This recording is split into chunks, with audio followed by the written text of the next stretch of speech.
Assalomu alaykum rahmatulloh aziz do'stlar, kanalimiz a'zolari. Hop, Namangan viloyati Norin tumaniga 25 kilovatli kat yo'limizni o'rnatib berdik.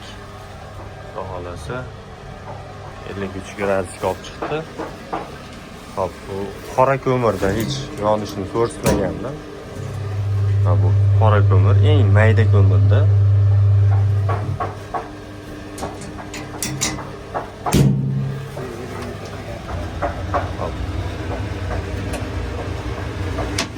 Yonishi orasi katta-kattasi bor edi.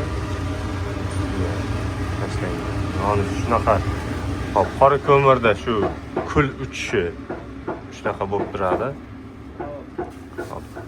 55 gradusga chiqib qo'shdi. Mana qo'shib qo'yamiz.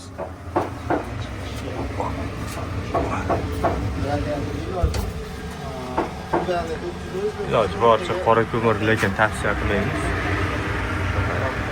Kul tushi.